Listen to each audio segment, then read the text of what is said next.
Once upon a time, in a land far, far away, hidden behind towering mountains and shimmering lakes, there was a kingdom unlike any other. This was the kingdom of Lumaria, where the skies were always painted in colors of sunset, and the trees were adorned with sparkling crystals that swayed gently in the breeze. But this kingdom held a secret so powerful that even the bravest of knights feared to speak of it. Long ago, the kingdom was ruled by a kind and wise queen named Elora. Queen Elora had a magical crown, and this crown had the power to grant the deepest wish of its wearer. But there was a catch. Only a heart pure of selfishness could wield its power. One day, as the queen stood in her grand castle, a shadow swept over the kingdom. It was an evil sorcerer, Malgorn, who had come from a distant land. His heart was cold as ice, and his hunger for power was endless. He wanted the crown for himself. Malgorn approached Queen Elora, his eyes glowing with greed. Malgorn's voice: "Give me the crown, Elora, and I shall spare your people." But Queen Elora stood tall, her voice calm yet firm. Queen Elora's voice: "You may take the crown, but its power will not be yours unless your heart is free of greed." Malgorn laughed, a laugh so dark that it sent shivers through the kingdom. He snatched the crown from her head, and in that very moment a great storm arose. The skies turned black, and the once peaceful Lumaria was thrown into chaos. For days, Malgorn tried to use the crown, but no matter what spell he cast, no matter what treasure he promised, the crown remained powerless in his hands.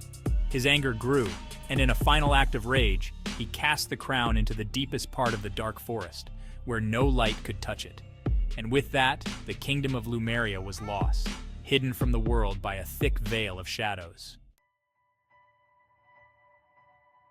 Years passed, and the tale of Lumaria faded into legend.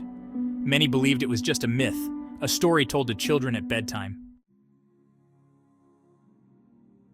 Until one day, a young girl named Lyra stumbled upon a curious map tucked inside an old, dusty book. This map showed the way to Lumaria. Could it be real? She whispered to herself. With a heart full of hope and a mind filled with wonder, Lyra set off on a journey to find the lost kingdom. She traveled across mountains, through valleys, and finally arrived at the edge of the dark forest. The trees here were tall, their branches twisted like gnarled fingers reaching out to the sky. Lyra stepped inside, her footsteps echoing in the eerie silence. Deeper and deeper she went, until finally she saw it, a faint glow in the distance. She rushed towards the light and found the crown. It lay on a bed of moss, shimmering softly. Lyra hesitated, remembering the old stories of the crown's power. But she knew her heart. She didn't want power. She didn't want riches. All she wanted was to restore Lumaria, the kingdom of beauty and peace. She reached out, and the moment her fingers touched the crown, a blinding light filled the forest. The trees transformed, their twisted branches now adorned with the sparkling crystals that Lumaria was once known for. The shadows lifted, and the kingdom returned, more glorious than ever. Queen Elora's voice echoed through the air, soft as the wind. "Thank you, Lyra, for your heart is pure and you have restored what was lost."